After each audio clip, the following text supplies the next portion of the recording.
Então, hoje o professor Patrick Serriot está aqui. Deveria ter começado as atividades bem antes, mas como essas coletivas só podiam começar a partir do dia 17, né, nós estamos começando hoje.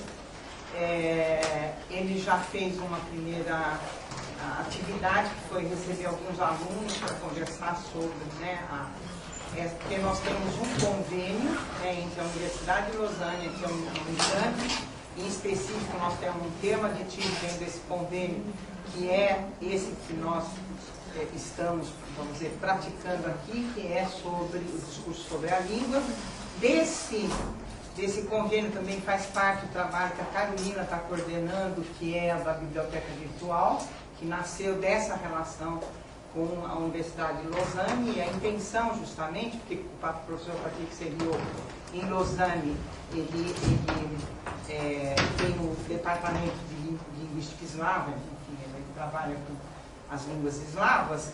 A ideia é justamente fazer uma grande relação, vamos dizer, né, multinacional, pensando, né, aqui o Brasil, vamos dizer, a Europa do Oeste, a Europa do Leste, aqui na América, né, do Sul, vamos dizer, por enquanto o Brasil, como ele vai para Bariloche, talvez entrem outros, né, para integrarem essa rede, vamos dizer, né.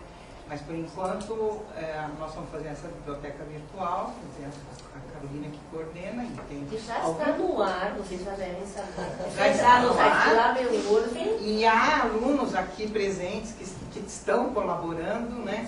Gabriel, Ed Carlos e Isadora, fazendo as fichas.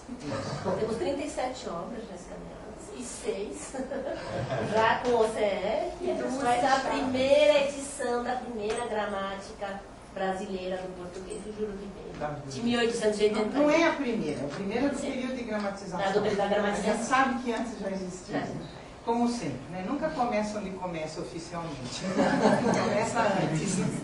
E, então é o seguinte, são essas atividades, mas essa relação de trabalho com o professor Patrick, no momento, quer dizer, o tema nosso está sendo esse discurso sobre a língua, que é algo que ele vem trabalhando há bastante tempo também, né?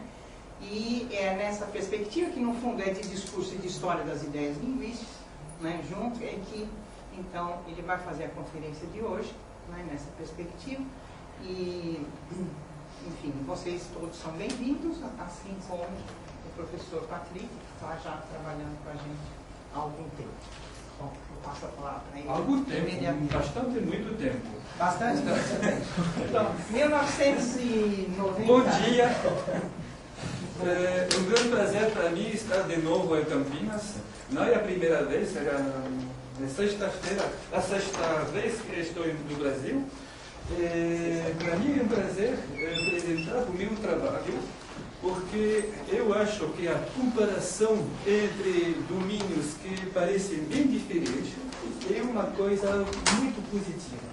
Mas antes de começar essa conferência, quero dizer umas palavras sobre o nosso grupo de pesquisa.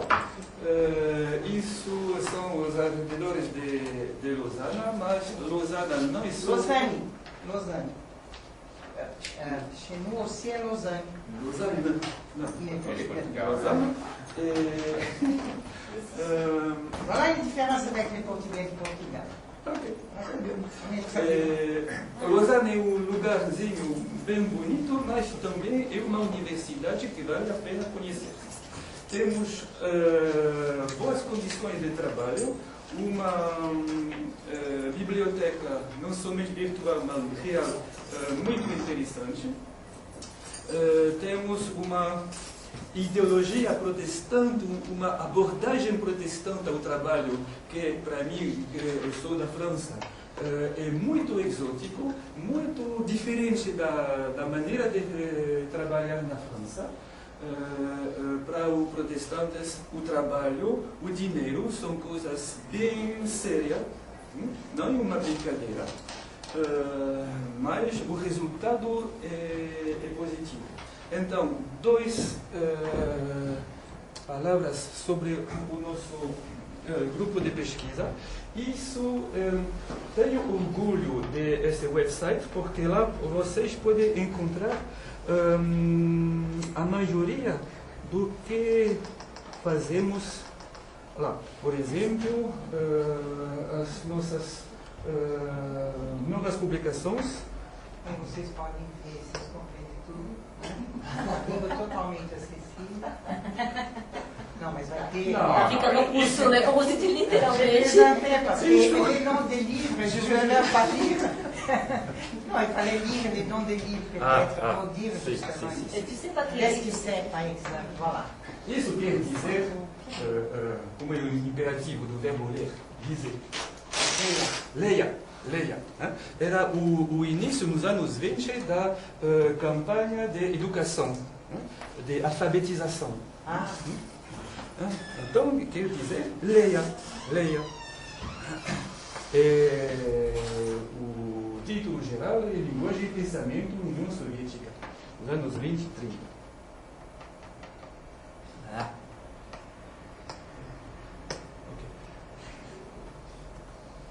Mas trabalhamos também com uma língua mais ou menos civilizada, o francês. Todos os textos são disponíveis. Eu acho que internet, apesar do que 95% é totalmente idiotismo, mas os 5% que se queda, que resta. Que resta, sim, são interessantes. Então, tudo isso é disponível para todos, em todas as partes. Lá vocês podem encontrar também nossos programas de école doutoral, todas as conferências. Por exemplo, ao fim do ano cantamos na beira do lago.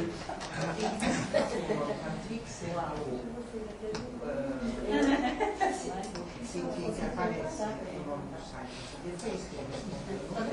no site.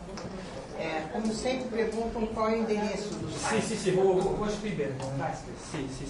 Então, por exemplo, como viajo em lugares bastante exóticos, por exemplo, isso são as aldeias albanesas no sul da Itália, na Calábria, e são aldeias de religião ortodoxa, onde se fala não só italiano, mas também albanês. São lugares bem mais pouco conhecidos, e isso também vale a pena conhecer. Tudo isso se encontra aqui. Por exemplo, em abril eu fiz uma expedição na Ural. Essas montanhas são a fronteira simbólica entre Europa e Ásia. E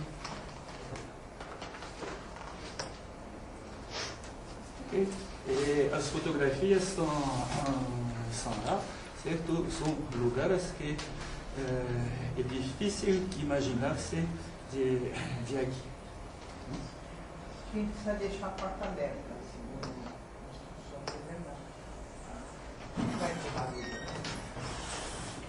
Deixa aberta, ficar ventilado. Talvez para você será interessante, talvez interessante conhecer os nossas aulas. Por exemplo, aqui é o programa desse ano universitário. E tudo o que concerne ao nosso trabalho de epistemologia comparada e de história das histórias linguísticas, tudo é aqui. Quer dizer que para cada semana tem a bibliografia, tem uma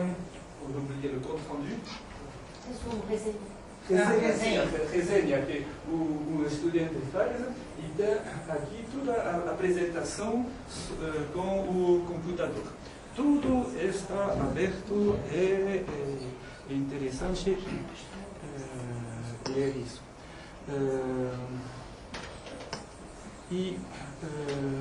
A última coisa que quero mostrar é nossa biblioteca virtual. É certo que a maioria dos textos são em russo, mas também é uma língua civilizada, por exemplo, licença Monte-Escravo. Gosto muito da possibilidade de fazer a comparação sobre esse projeto de biblioteca virtual. Ok. Agora podemos começar.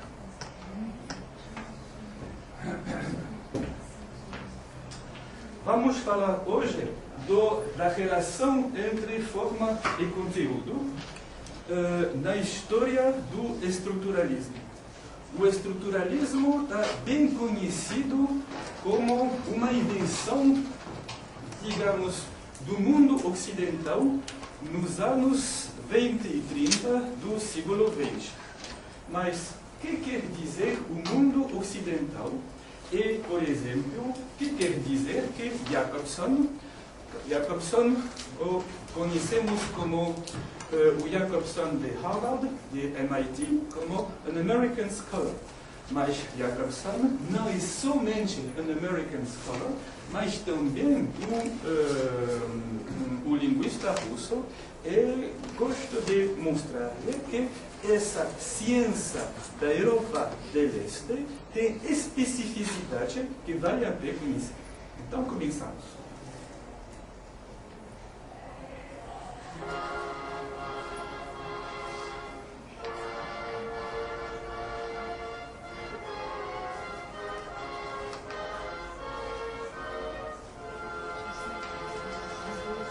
Qu'est-ce que c'est là? C'est Moscou? Mosfilm.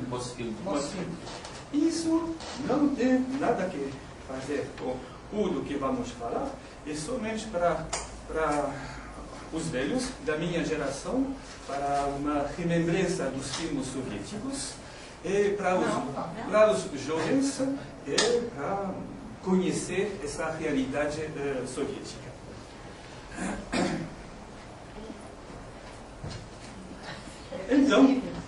Então, o problema é divisão e união.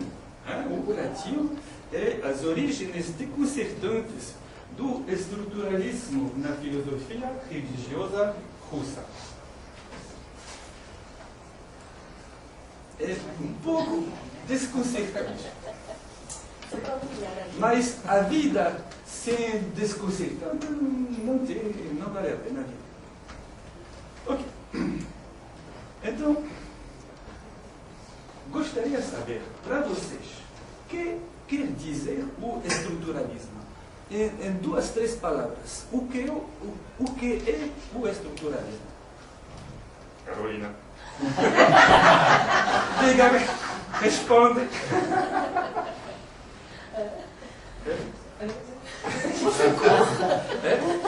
É interessante. É uma palavra que usamos sempre, mas o que é? O que é o mais importante? A noção de diferença, de valor, de sistema. A língua tendo uma ordem nela mesma. A língua tem uma ordem. A palavra ordem é bem importante. Mas, para mim, por exemplo, o que é mais importante no estruturalismo é que as relações entre coisas são mais importantes do que as coisas que estão relacionadas. Por exemplo, oposição. Não, relações diferentes. Diferença. A diferença. A noção de valor diferente. A valor, a ontologia negativa das entidades é o grande descobrimento disso. E também para nós, eu acho que os brasileiros e os franceses pertencem a um mundo comum que de Rússia se chama o mundo ocidental. Então, lemos Saussure. Saussure é a ideia, a noção de valor é a noção de existência negativa das entidades da língua. Mas não é tão evidente. Isso é Jacobson. Conhecemos o Jacobson velho, o Jacobson do MIT, o Jacobson an American Scholar, Jacobson dos Estados Unidos. Mas é certo que antes de ser velho, Jacobson era jovem. Isso é Jacobson em 1916 na Universidade de Moscou, quando era estudante. O fato que Jacobson era estudante não é evidente, porque antes da Revolução, Jacobson era judeu e os judeus não tinham o direito de fazer estudos. Era totalmente impossível para os judeus fazer estudos e todos os judeus que faziam estudos andavam à Alemanha. Na Alemanha a situação dos judeus não era muito agradável, mas era menos horrível que na Rússia. Outra coisa, os judeus não tinham o direito de morar em Moscou ou São Petersburgo. Era uma zona obrigatória para elas no oeste, uma zona no oeste do país. Mas os pais do Jacobson eram negociantes bastante ricos para ter o direito de ter. Só explicar, só isso aí porque você me pediu para de vez em quando. Lá quando você falou tiver, como se fosse o verbo ter. O verbo não é tiver, é ter. Então, sempre ter. Obrigado. Só eu não faço mais interpretação. Mas os pais do Jacobson eram negociantes bastante ricos e podiam ter. Era parfait. Ils avaient. Tinham o direito de morar em Moscou. Então, a possibilidade para Jacobson fazer estudos na Universidade de Moscou era absolutamente excepcional. Bom, mas vamos falar do Jacobson do período tchecoslovaco.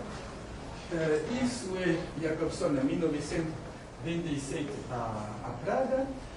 Nos anos 20, Jacobson era um funcionário soviético da missão da Cruz Vermelha Soviética em Praga. Então, não era, no início, não era um refugiado, não era um imigrante. Os outros russos imigrantes tinham cuidado com achavam que era um espião soviético, que é bem possível, mas ninguém sabe. Mas isso é o período de Brno, nos anos 30. Brno é uma pequena cidade onde Jacobson encontrou um trabalho na universidade. Isso é o Jacobson feliz. Todos os meus amigos russos que conheciam a Jacobson me disseram que Jacobson tinha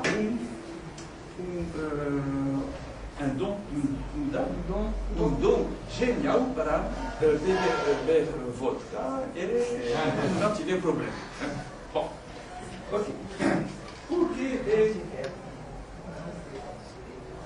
importante para nós é um artigo que Jacobson escreveu em 1936.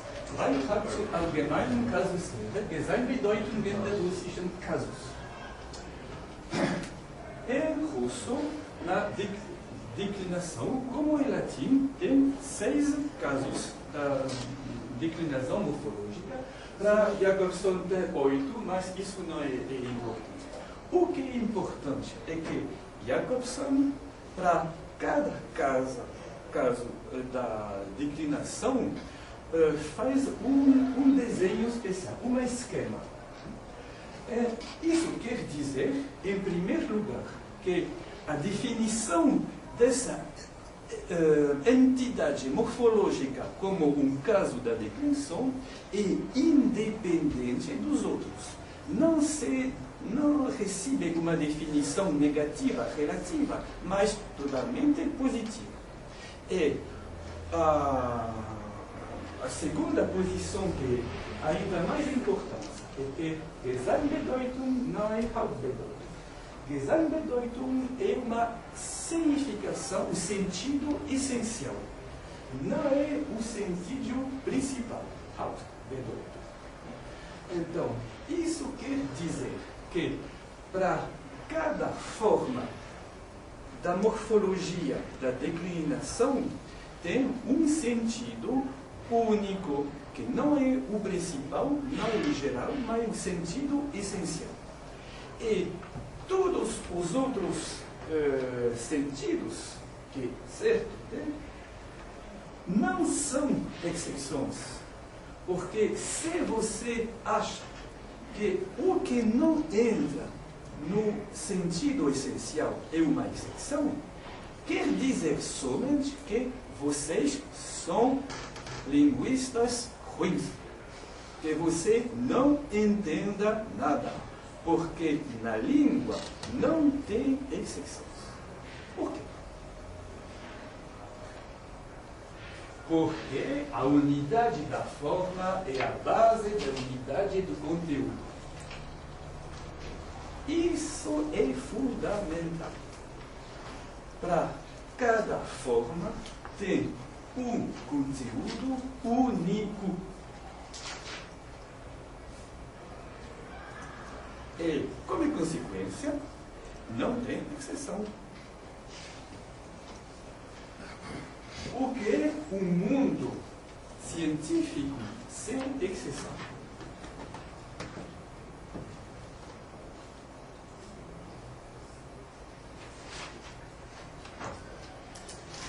Quer dizer que atrás da superfície aparentemente incoerente tem só ordem e harmonia.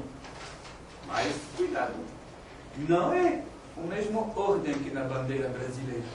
Não é a ordem do positivismo. É a ordem metafísica. O que é uma ordem metafísica? Quer dizer que tem dois níveis de realidade. O que é visível e o que é invisível. E o que é invisível é não somente mais importante, mas mais real que o que se vê. Quem foi o filósofo para quem o mundo se divide entre o visível e o invisível? Platão, certo. Agora, por que Platão? Como diz Carolina. Por quê? Porque na língua tem ordem e harmonia. Porque Jacobson, que era judeu, que participou a todo esse movimento extraordinário da Revolução Bolchevica, ao mesmo tempo, em 1936, se converteu ao cristianismo da Igreja Oriental. A diferença fundamental entre a Igreja Oriental e a Igreja Católica, como se imagina essa diferença? É que nessa religião, nessa cultura, tudo tem sentido, tudo gesto, tudo todo lugar, toda forma da arquitetura, tudo tem sentido. Por exemplo, oublié, reprocher a quelqu'un. Recriminar. O que os ortodoxos recriminam aos católicos é o jeito de fazer o sinal da cruz. Os católicos fazem o sinal da cruz com a mão aberta. A mão aberta não quer dizer nada. Os ortodoxos fazem o sinal da cruz assim. Esses três dados são a Trindade. E esses dois são a dupla natureza do Cristo. A natureza humana e a natureza divina. E da direita até a esquerda, porque vai da mente até o coração. O coração é mais importante que a mente. Então, tudo tem sentido. E para os históricos da semiótica, a cultura russa é tremendamente interessante. É uma cultura do sentido. É uma cultura onde o que nós vemos não é tão importante que o que não vemos. O que é invisível é a única realidade. Eu trabalhei sobre a relação entre estrutura do estruturalismo e totalidade. Eu acho, a minha tese, que a noção de estrutura para Jacobson e Trubetskoy e todos esses científicos russos, que a estrutura não é objeto construído numa teoria, como objeto ideal que existe em si mesmo atrás da superfície que podemos ver.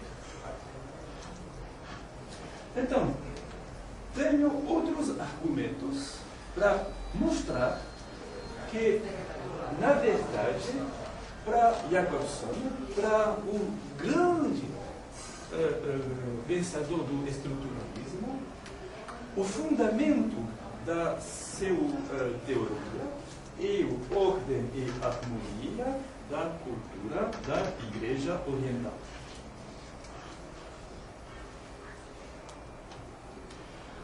Jacobson, nos anos 30, fazia muito bem o seu trabalho e citava as suas fontes. Isso é Konstantin Aksakov. Konstantin Aksakov era filósofo eslavofila. Eslavofila quer dizer que depois das guerras contra Napoleão, depois da vitória da Rússia sobre os franceses, os intelectuais russos todos eram aristocráticos. Eram des officiers de l'armée, oficiais do exército. Quando chegaram a Paris, que era a capital da França vencida, descobriram uma vida incrível, uma vida de discussões políticas nos salões. Certo, a França estava vencida, mas para eles era uma liberdade de pensamento incrível. Certo, sobre o regime de Napoleão, a liberdade política era bem limitada, mas essa pequenina liberdade era tremenda em comparação com o governo louco da Rússia. Então, quando voltaram à Rússia depois desta guerra, o contraste com a realidade do escravagem, a escravagem acabou somente em 1863, não tinha liberdade nenhuma de fala, a censura era tremenda, a filosofia era proibida, não se ensinava nas universidades. Então, esse contraste tremendo precisava explicar. tinha duas possibilidades para explicar esse contraste. A teoria dos ocidentalistas era que somente nós, russos, estamos atrasados. E se estamos atrasados, tem que recuperar este atraso e tudo sai bem. A possibilidade, a explicação alternativa era os eslavófilos. Os eslavófilos diziam: não estamos atrasados, somos diferentes. Então, não é possível fazer nenhuma comparação. Não tem que comparar, tem que ser si mesmo. E citavam a Sócrates, conhecer a si mesmo. Bom, Aksakov era um eslavofila típico, que era um filósofo, um escritor, um cientista, um histórico e também um linguista. E não tenho nenhuma simpatia para os eslavofilas, mas no campo da história da linguística são gente muito interessante. E são como os românticos alemães. Rechazam os modelos estrangeiros na gramática. Eles pensam que para cada língua tem uma gramática especial, particular, que a ideia da gramática geral é uma loucura, que não quer dizer nada, porque a língua tem as suas próprias regras, então tem que fazer uma gramática totalmente adequada ao objeto. Bom. Em 1855, escreve um livro sobre os verbos russos, onde escreve que na língua não há exceções. E na língua tem somente ordem e harmonia, que a relação entre forma e conteúdo é unitária e única. E ele diz também que os linguistas, os gramatistas que encontram exceções são linguistas ruins. Porque o objeto de conhecimento, o objeto científico, existe antes do trabalho de investigação dos pesquisadores. O objeto de conhecimento é a realidade mesma. E o trabalho dos pesquisadores é eliminar a incoerência superficial e fazer surgir a harmonia essencial no interior da língua. Isso acho que é uma origem bem estranha do estruturalismo da Europa Central e Oriental. E também uma forma sem conteúdo não pode existir. Então, uma forma só, uma forma em si, não é uma forma. E puro caos não é uma forma. É anti-Jansson, totalmente. Uma forma sem conteúdo não existe. Isso não quer dizer nada.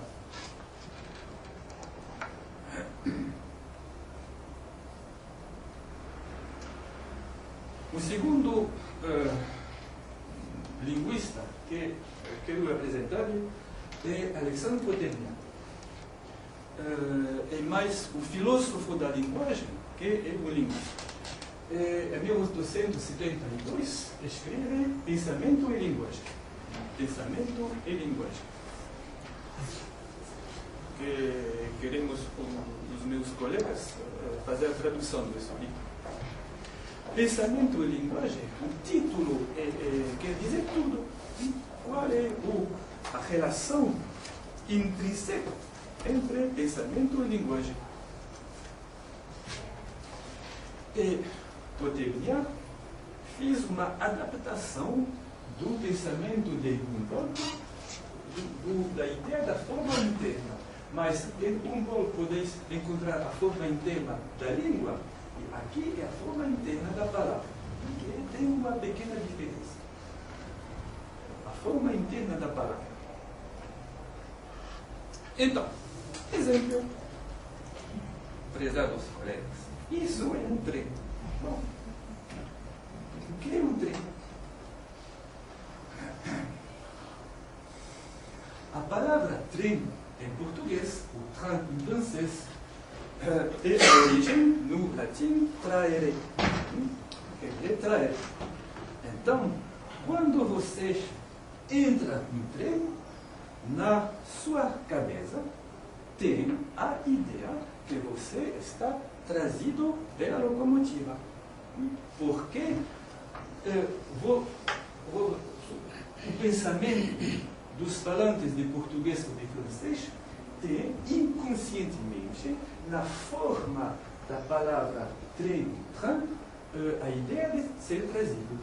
Mas não é uma etimologia mecânica, morfológica, é uma etimologia semântica. Porque, por exemplo, em alemão, Zug, a origem é ziehen, ziehen é trair.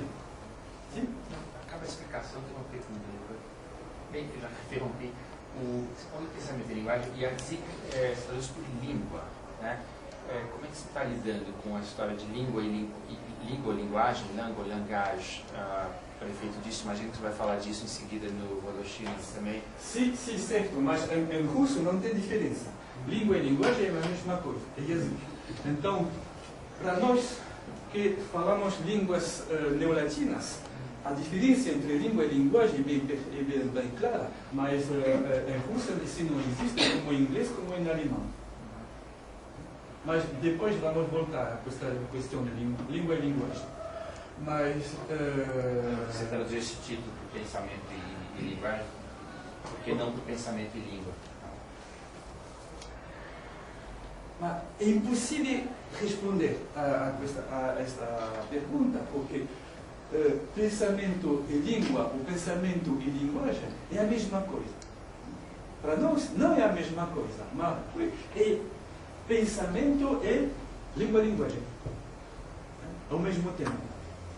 Porque a ideia geral é que a língua e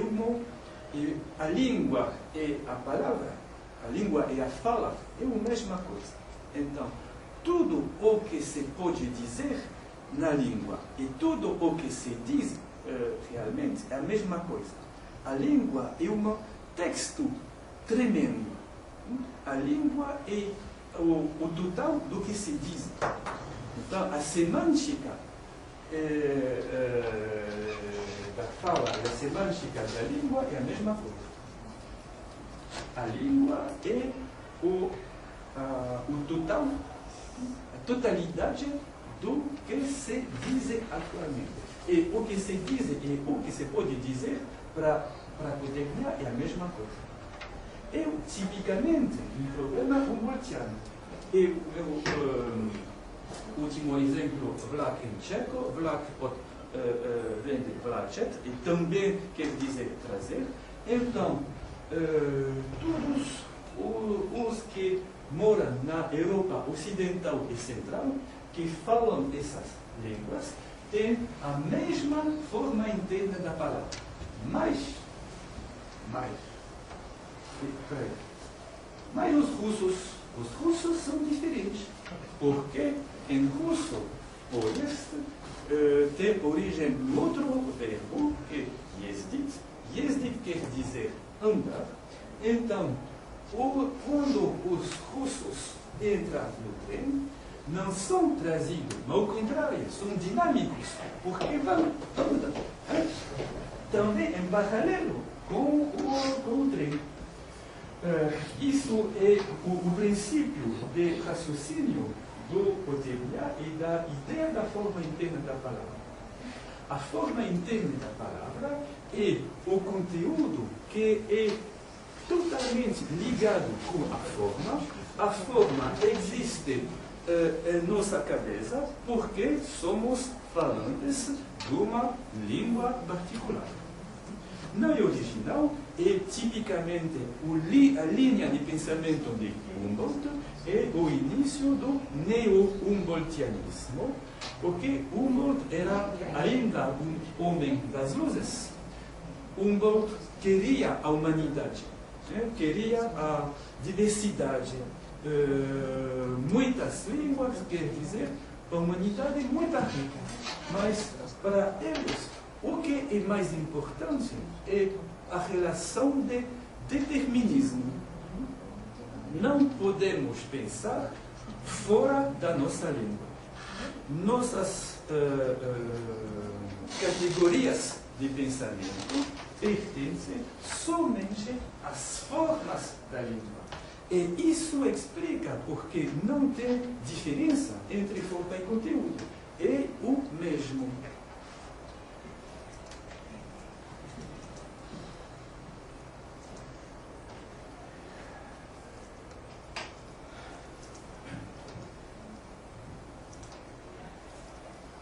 A ideia que o olhar e o modo de explicação da realidade se encontra sempre. Isso é o trabalho de Jacobson, que explica que todas as línguas da União Soviética têm um elemento comum na fonologia, e esse elemento comum é a diferença fonológica entre consonne dure e consonne molle. É surdo sonoro. Non, non, non, non, non. C'est pas sourd sonore, c'est dura e molle. Donc, por exemplo, em francês, o D plus o A vocal de adiante será D. Por exemplo, D. Mas com a vocal posterior será D. D, da, D, da. Mas a moleza do consonante D depende da vogal que segue. da vogal anterior ou posterior. Em russo é tudo diverso, porque tem também D, mas isso é totalmente independente da série anterior e posterior. Então, em francês, Z e D são duas variações do mesmo fonema, mas em russo são dois fonemas diferentes. Isso é típico da fonologia praguesa dos anos 30. Você fala palatal? Non, non, non, non. C'est pas une palatale parce que c'est pas je, c'est de. Não é uma palatalização. Não. E tem dois pontos de articulação ao mesmo tempo. De e a língua se vai um pouco em cima, no interior do palais. No palato. O palato. Por exemplo,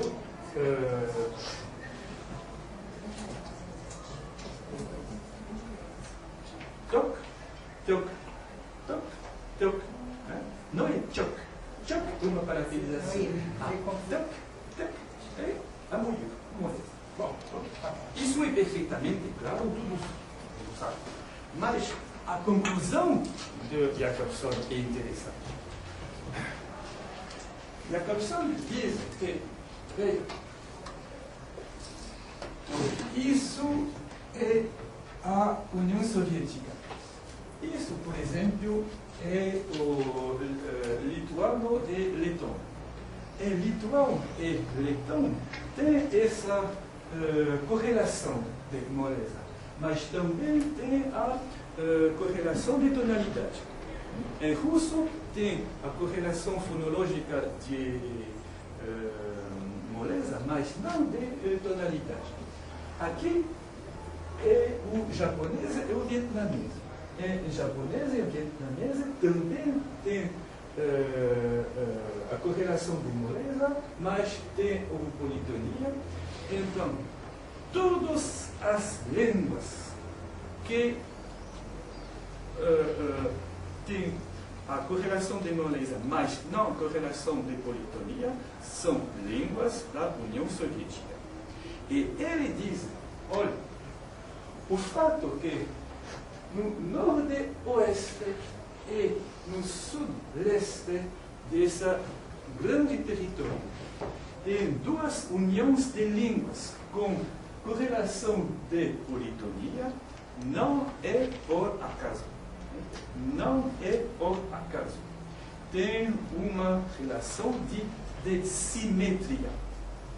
Olha, o espaço para Jacobson não é somente o espaço geográfico, é o espaço geométrico. É o descobrimento da geografia pela geometria e também um pensamento tipicamente platônico. O que é importante no espaço é a simetria, a relação entre centro e periferia. Para explicar isso melhor,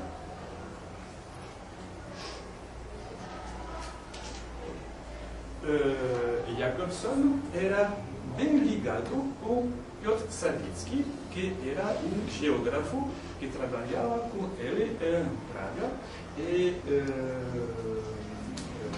Piotr Savitsky foi o seu padrão quando Jacobson se convertiu ao cristianismo. Olha, isso é a União Soviética. A União Soviética, no primeiro olhar, não é assim, mas na realidade, sim, é uma figura geométrica. Para esse geógrafo,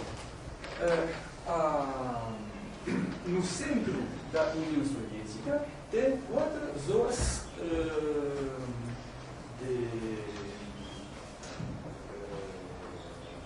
de flora, na tundra, a mata, a estepe e o deserto. Então, mais ao centro tem 4 zonas. Mas no meio tem somente 3. Por exemplo, aqui tundra, mata, deserto. Aqui tundra, mata, estepe. E quando você vai em direção do exterior da periferia, tem somente 2. Tundra, mata, tundra, mata. Então, o que é interessante, olha, é que o centro do país está no meio do país. Mas o que o centro é o meio não é evidente. Por exemplo, o centro administrativo do país é Moscou. Moscou não é no meio. É o centro, mas não é o meio. Mas, para esse tipo de raciocínio, a geometria explica a geografia. E isso é o ordem ou harmonia. O caos não é possível. Tem somente ordem, harmonia. E isso quer dizer que a existência do Estado soviético tem um fundamento natural. A geografia geométrica explica a necessidade que todo esse território tem uma explicação puramente natural. E isso é muito interessante porque o rechaço da corte entre ciência da natureza e ciência social é tipicamente positivista. E todos essa gente rechaça o positivismo. Mas, do outro lado, o tipo de explicação é tipicamente cientista.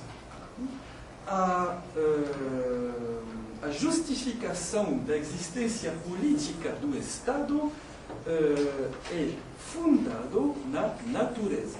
E a natureza é o que existe antes da ação humana. Bom,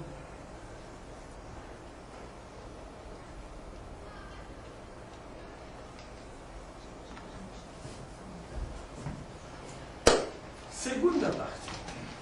Por que Saussure é um cientista burguês? E a questão da ciência burguesa é muito interessante do ponto de vista da história da ciência, do ponto de vista da epistemologia. Que quer dizer a ciência burguesa? E quero lhe mostrar que o conteúdo da ideia da ciência burguesa é bastante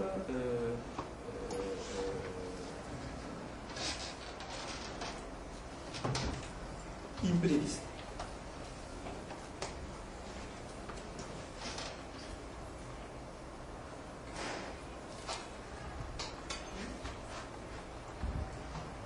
Um pouco uma brincadeira, mas o problema de fronteira e o problema da fabricação da identidade coletiva. Ser si mesmo quer dizer não ser outro, quer dizer ser diferente. Onde passam as fronteiras da identidade coletiva e as fronteiras dos objetos de que falamos, os objetos que estudamos na ciência.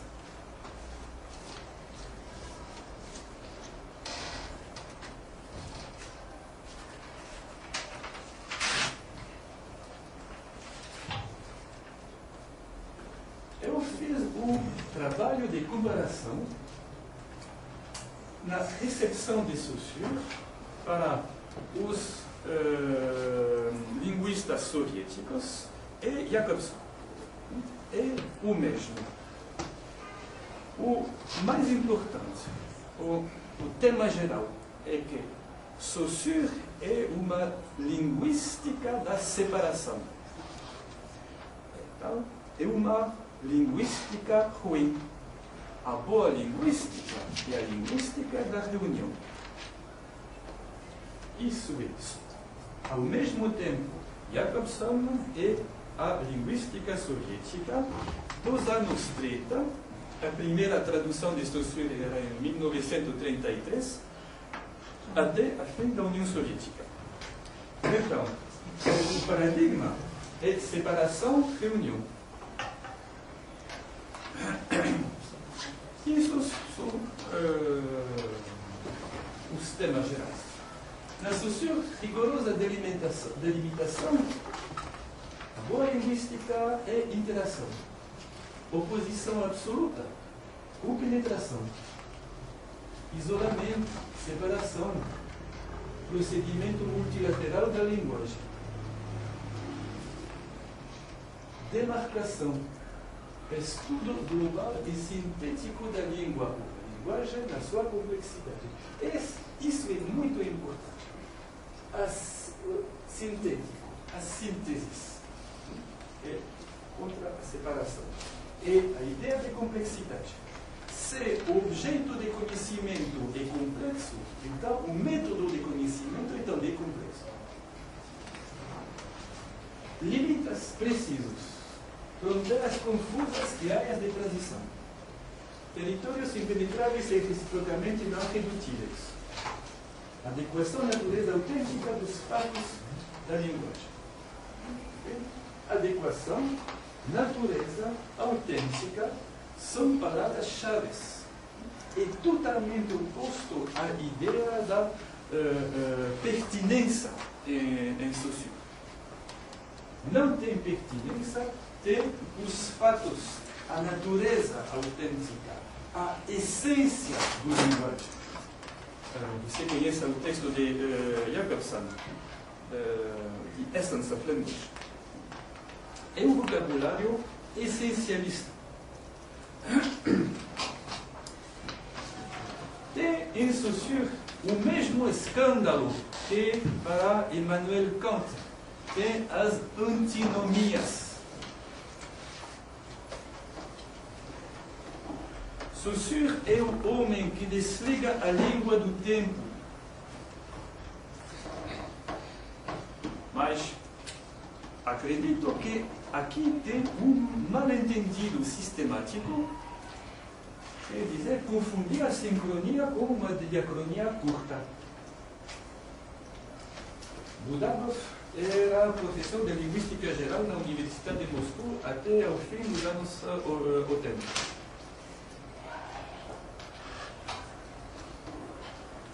Isso é um esquema que conhecemos bem.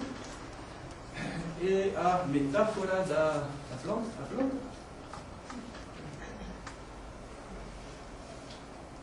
Explica a Saussure que a sincronia é como uma seção da planta. Mas Jacobson sempre diz que tem que superar a oposição entre diacronia e sincronia. Diz, por exemplo, que no fim do século XIX, durante 25, 30 anos, a língua russa era bastante estável, então era uma diacronia curta. Essa sincronia da língua do fim do século era uma diacronia curta. Eu acho que isso é uma grande confusão. É uma confusão entre uma seção e uma arruela. Porque, por exemplo, você pode comer uma arruela pequenininha da cenoura, mas você não pode comer uma seção. Não é impossível, não é a mesma coisa. É uma dimensão outra. Então, a seção, por exemplo, no trabalho dos geólogos, tem duas dimensões, mas uma arruela de cenoura tem 3 dimensões.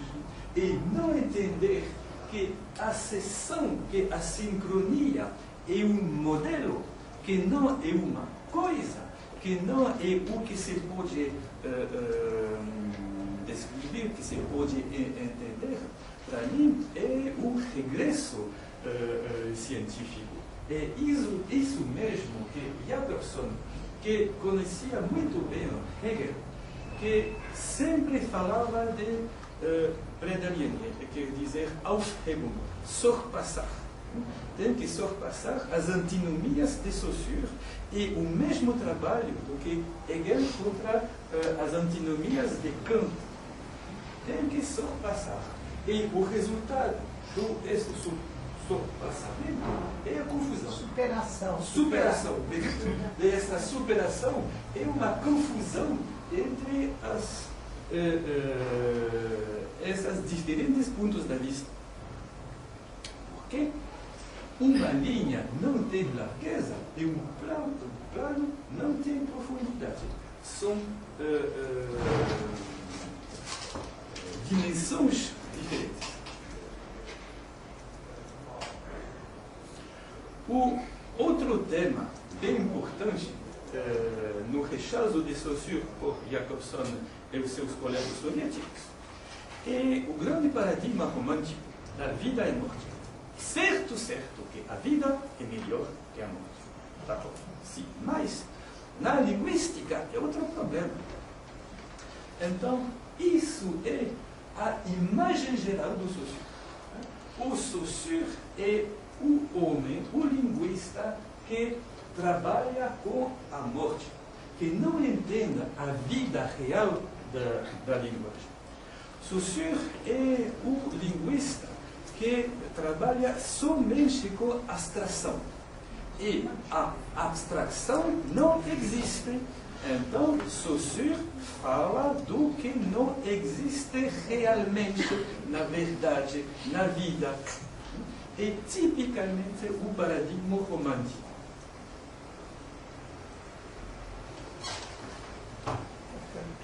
Por exemplo, isso é Vladimir Abayev, que era um linguista era ossetino. Você conhece a Ossetia do Sul? Era de Ossetia e morreu na idade de 101 anos. Nossa, conhecia. Tomava muito iogurte, né? Que faz bem.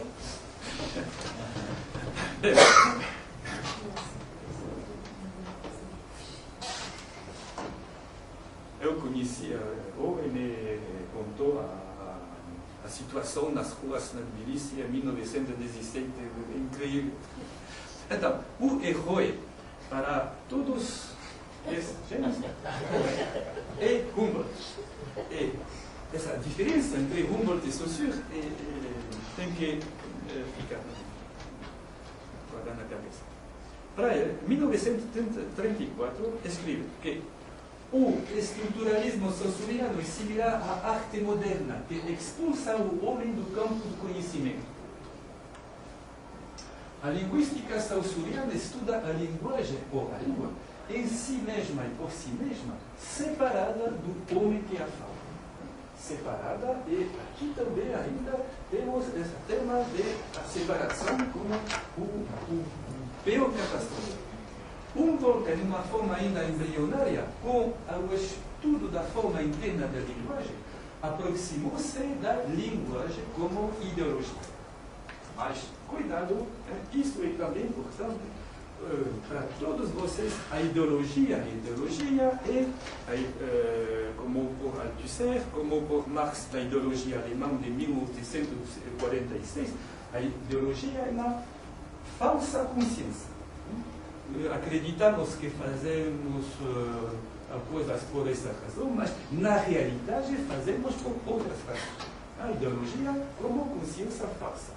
Mas aqui, ideologia quer dizer a semântica comum dos falantes de uma língua que, num certo momento, pensam de um modo particular.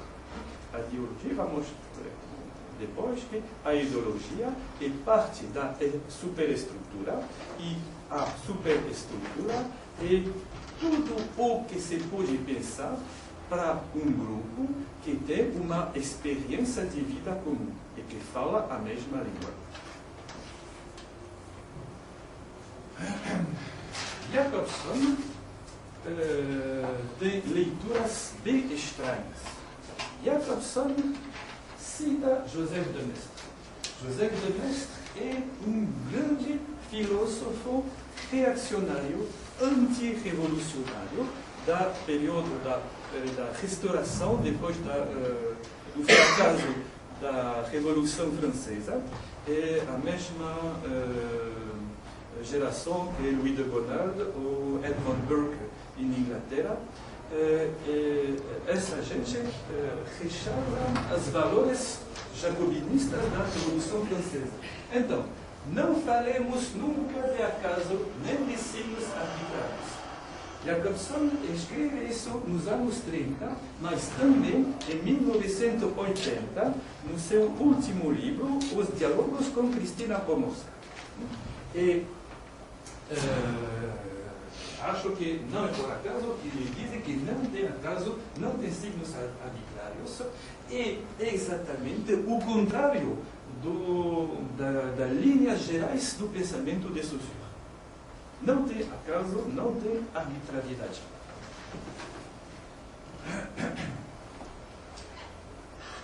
Uma metáfora intolerável é o jogo de xadrez. Porque o jogo de xadrez também não é a língua, não é o real, não é o concreto, é abstrato demais.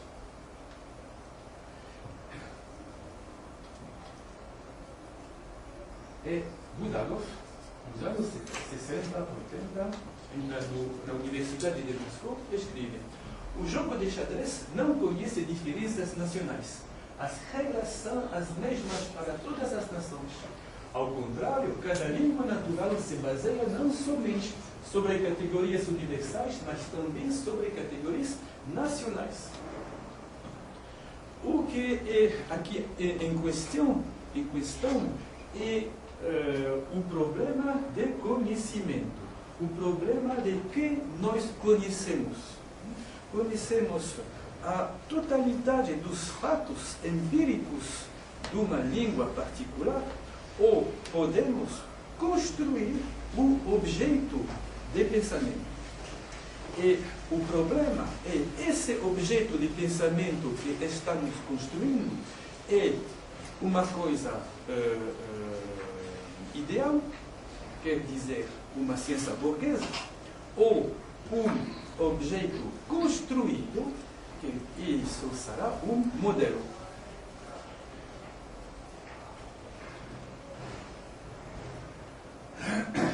A noção de valor é impossível entender se você acha que a fala e a língua são a mesma coisa.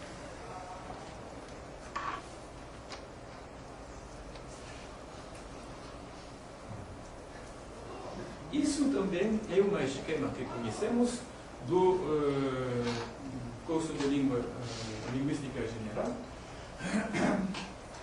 Forma e conteúdo. Saussure faz a metáfora da folha de papel. E o problema para mim aqui é o seguinte: é possível uma leitura humboldtiana daquela esquema? Eu acredito que não. Mas tem muitas pessoas, por exemplo, os neo-humboldtianistas alemães como Leo Weisgerber, nos anos 30, que dizem que sim, Saussure é um neo-humboldtianista. Mas acho que não. Por quê? Porque para Saussure a relação horizontal é puramente de diferença. E o mais importante é isso mesmo, é a diferença, a relação horizontal. Por exemplo, escreve Saussure que em francês tem 3 verbos: craindre, avoir peur, redouter, ter medo, e se desaparecer, os outros vão ocupar o lugar que está liberado. Mas para o neo-humboldtianismo, o que importa é a relação vertical, dizer que a uma forma corresponde sempre um único conteúdo. Acho que aqui tem um mal-entendido fundamental. Podemos voltar na discussão. Saussure, diz Budapest, Saussure nega a substância, então é um idealista. Um idealista, na ciência burguesa, idealista, é a ideia de falar, de imaginar, de pensar um objeto de conhecimento que não existe no real empírico. Então, a questão do positivismo aqui é importante, porque acredito que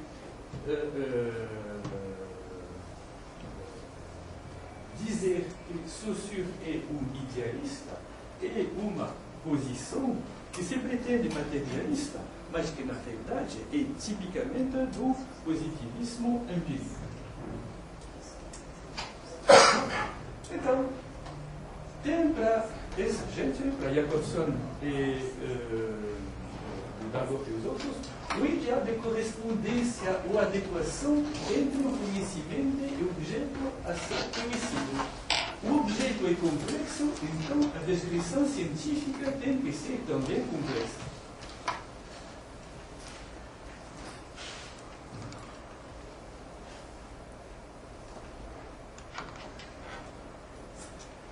Vocês conhecem a posição alternativa de Saussure, que o ponto de vista cria o objeto.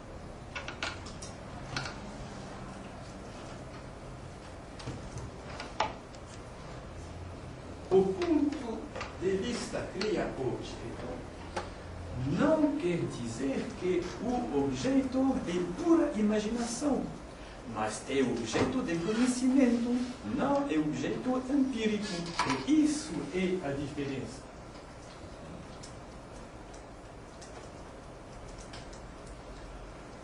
Então, aquela frase tem um sentido somente se faz referência ao objeto de conhecimento e não ao objeto empírico.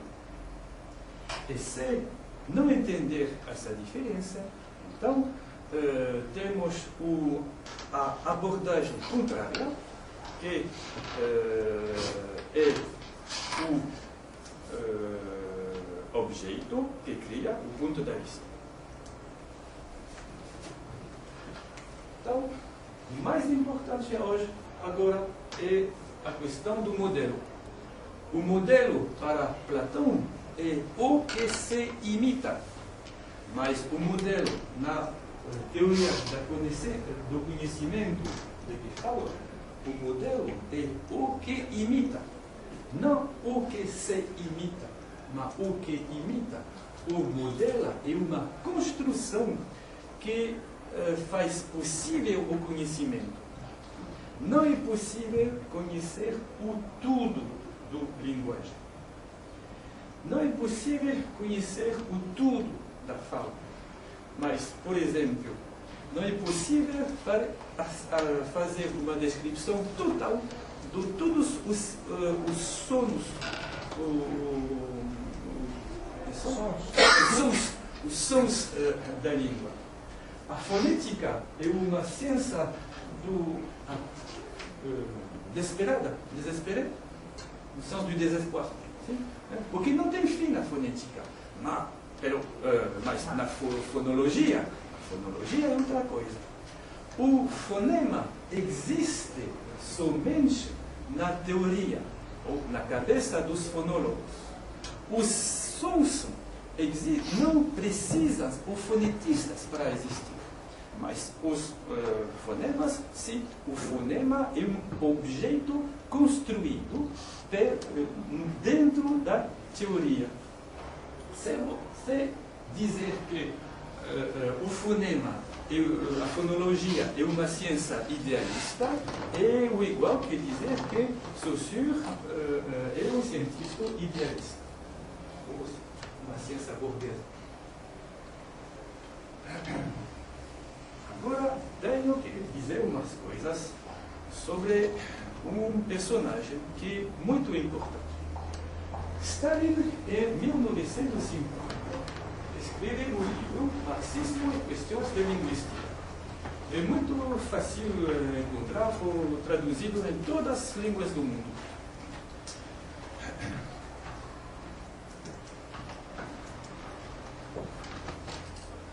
Stalin diz: somente os idealistas podem falar sobre um pensamento não ligado com a matéria natural do pensamento. Podem falar do pensamento sem língua. Precisa uma forma para que tire um conteúdo. Sem língua, o pensamento não é possível, não existe. A língua é diretamente ligada ao pensamento. Não pode existir linguagem sem pensamento, ou pensamento sem linguagem. Todos esses são citações da Stalin, 1950.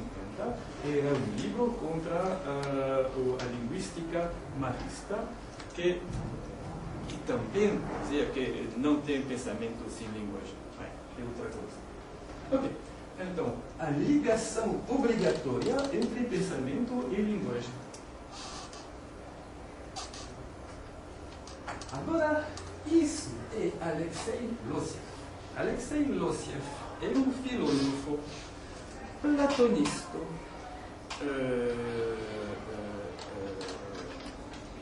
totalmente, agressivamente, explicitamente platonista.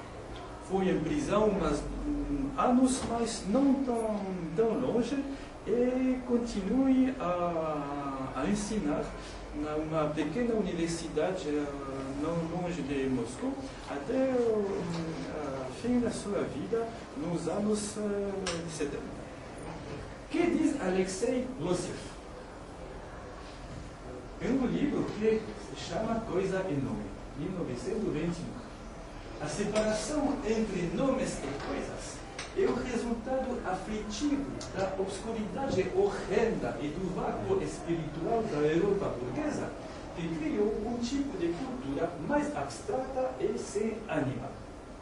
Então, separação entre nomes e coisas. E a Europa burguesa é uma cultura abstrata.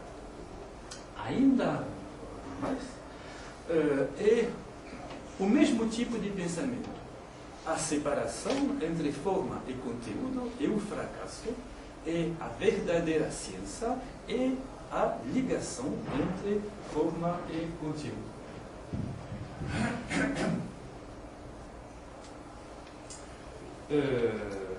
Lossiev era um filósofo religioso que muitas vezes diz que o nome da coisa é a coisa mesma.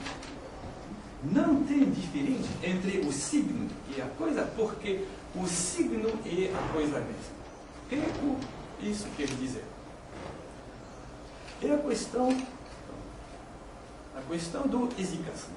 O exicasmo é uma parte da filosofia religiosa da Igreja Oriental que diz que o nome de Deus é Deus mesmo. Que a oração de Deus faz aparecer Deus mesmo no corpo do que faz essa oração. Ezequiel em grego quer dizer a paz, a serenidade. Temos o problema da teologia da ícone. Isso é o milagre da transfiguração. Você se lembra do milagre da transfiguração? Jesus Cristo apareceu em sua majestade no Monte Tabor diante de seus discípulos. E isso lhe raios de luz. Isso é a verdadeira natureza divina mais visível do Cristo. O problema da teologia da ícone é fundamental porque nas discussões sobre o iconoclasmo em Bizantia, os iconoclastas diziam: vocês adoram um pedaço de madeira, então vocês são idólatras. E os outros respondiam: não é verdadeiro. Não somos idólatras porque o que adoramos não é um pedaço de madeira, mas a presença efetiva da divindade nesse signo. Então, a dupla natureza do signo todas as discussões têm origem no problema da discussão entre os cristianos e os muçulmanos e os judeus sobre o problema da representação possível da divinidade. Os muçulmanos e os judeus pensavam que os cristianos são idólatras porque adoram um pedaço de madeira. E a solução da igreja bizantina é dizer: não, o que adoremos é a presença efetiva. Então, a forma é o signo do conteúdo, mas é também, ao mesmo tempo, o conteúdo mesmo.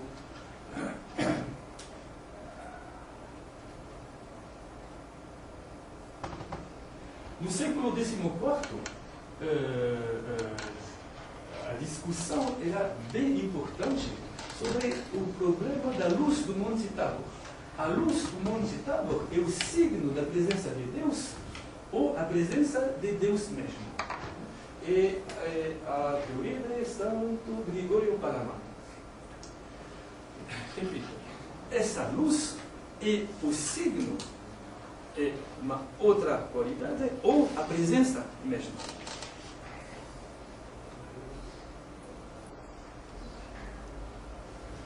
Isso é um exemplo de aplicação no discurso gramático dessas discussões teológicas.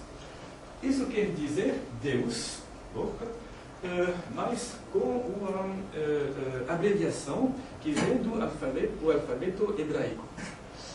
Isso quer também dizer Deus, mas sem essa abreviação. Essa forma é um Deus cristiano. E isso é o Deus, mas o Deus pagão. E a forma das letras é a possibilidade de não cair na idolatria e fazer uma separação radical entre o verdadeiro Deus e o Deus cristão. Mas a ideia é que a gramática é uma coisa perigosa. É perigosa a gramática, porque com a gramática é uma matriz do sentido. Com a gramática você pode inventar palavras que enviam a coisas que não existem. Por exemplo, com a gramática pode fazer um gênero feminino. Deus, deusa. Como é possível? Inventar isso é heresia. E pior, com a gramática você pode fazer o plural. Deuses. E você se lembra? Que diz o serpente para Eva quando apresentava a maçã? Vocês serão como deuses. E isso mesmo, a gramática é uma invenção diabólica, porque a gramática pode fazer inventar palavras. Então, as crianças, por exemplo, no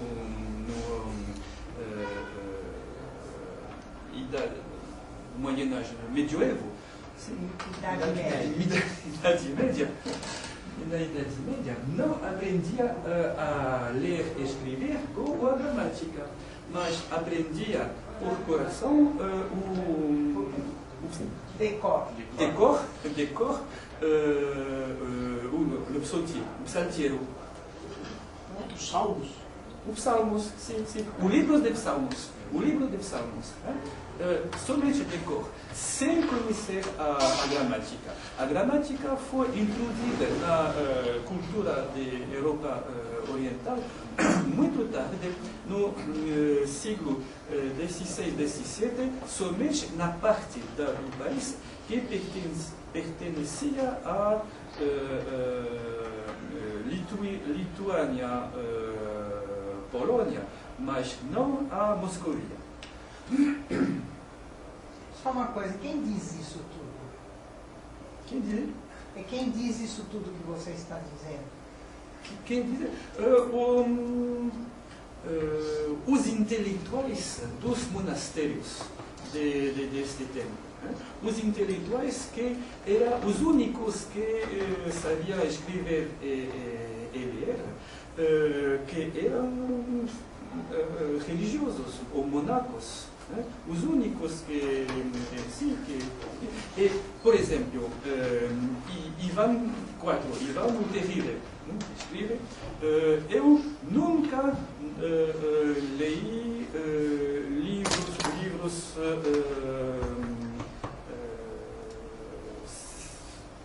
je n'ai jamais lu de livres savants. Nunca li livros eruditos. Livros eruditos, sim, conosco somente os Psalmos e tudo os demais é pura heresia. Não, porque como você tinha falado do Losef e tudo isso, eu pensei, estava no texto dele isso. Não, é muito antes, é só o siglo XIV. E o problema é ainda a relação entre forma e conteúdo. A forma e o conteúdo, nessa ideologia do sentido, nessa ideologia semiótica.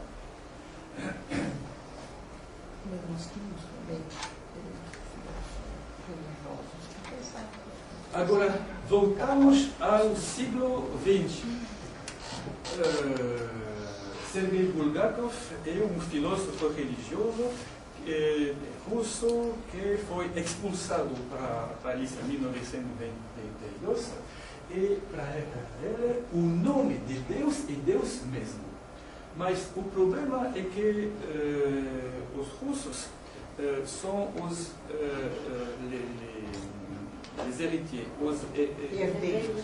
herdeiros da civilização grega.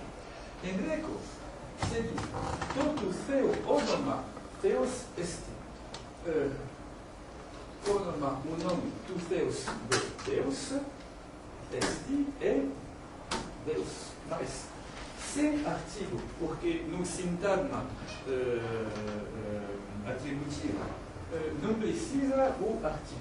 Então, essa frase, em uma língua que não tem artigo, se pode ler de dois modos. Ou o nome de Deus é Deus mesmo, ou o nome de Deus é divino. É certo que o nome de Deus é divino, mas isso não quer dizer que o nome de Deus é Deus mesmo. É uma leitura totalmente literal dessa frase. E a discussão no início do século XX foi muito importante, exceto foi interrompida pela Revolução. Mas a questão da ligação entre forma e conteúdo não se acabou, e acho que na história do estruturalismo praguês e moscovitiano também essa questão ainda já não é acabada. Passo.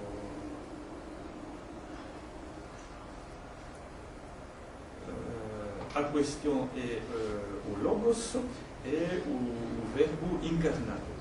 Esse problema do verbo encarnado, acho que no centro dessa discussão é porque o verbo fez carne que o sentido é possível na língua, mas você entende que aqui a questão do discurso não pode existir, porque todo o sentido é uma parte da forma da língua, não do discurso.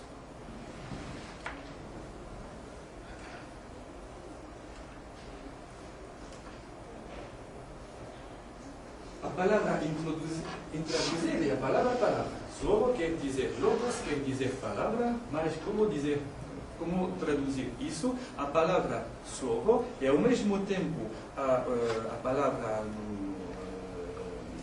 imprimida, mas também é tudo o que se pode dizer. Ou, por exemplo, o livro inteiro é slovo, um enunciado é slovo, mas depois da manhã, ou quinta-feira, vamos falar disso quando falaremos de Barthes e Voloshin.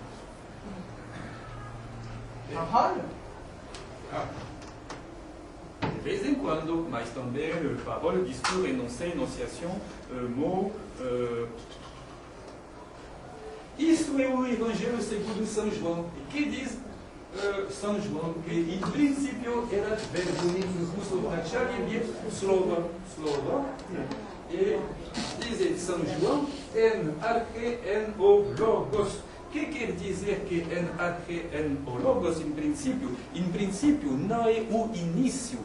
Princípio é o fundamento. No fundamento é o verbo, mas o verbo não é a palavra. Tenho um amigo, um presbítero, um padre ortodoxo, que me explicou que no princípio não era a palavra, mas o verbo. E a diferença é que o verbo não é a palavra actualizada, o verbo é potencial. Então, na criação do mundo, a palavra, certo, não pré-existia a criação do mundo, mas o verbo sim, porque o verbo era potencial. Bem, vamos à conclusão.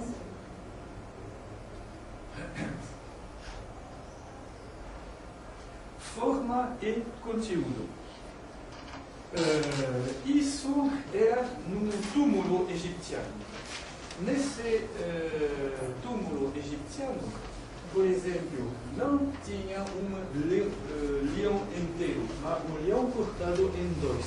Ou não tinha um homem inteiro, mas Deus homem no meio. Por quê?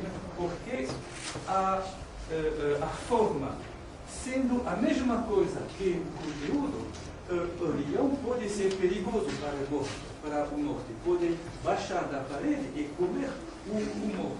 Então, se o leão está cortado em dois, não é perigoso demais, mas isso é possível somente se pensar que a forma e o conteúdo é o mesmo. Outro exemplo típico que estão fazendo os talibãs, não são queimando um pedaço de tecido, mas na verdade são queimando os Estados Unidos inteiros. E o último exemplo é o fogo, quando você fica uma agulha no corpo da mulher, na verdade você está fazendo sofrer a pessoa do que é representado pela boneca voodoo. Conclusão. Não tem que confundir ontologia e epistemologia. O conhecimento, o que se conhece, não é a coisa mesma. Tem em Jacobson uma atitude arcaica para um nome, um arrependimento nostálgico para uma ligação direta entre os signos e as coisas. Dizer que se temos o nome, temos a coisa. É um criativismo transformado em neo-humboldtianismo. Não tinha tempo para falar totalmente do Cratilo, mas o Cratilo é um diálogo de Platão que é muito importante para a história do pensamento linguístico, para a história da semiótica. As duas possibilidades em Cratilo é os nomes têm uma ligação direta com o sentido com a coisa, ou é totalmente convencional. E acho que todos estes linguistas de que falei hoje, Jacobson, Trubetskoy, Savitsky, Budakov, Abayev, etc., é um criativismo transformado em neo-humboldtianismo, onde a forma das nossas palavras é a prova do conteúdo de nosso pensamento. Eu acho que somente uma diferenciação entre o objeto real, empírico, e o objeto hipótico de conhecimento pode fazer sair a linguística do beco sem saída das confusões entre os signos e as coisas.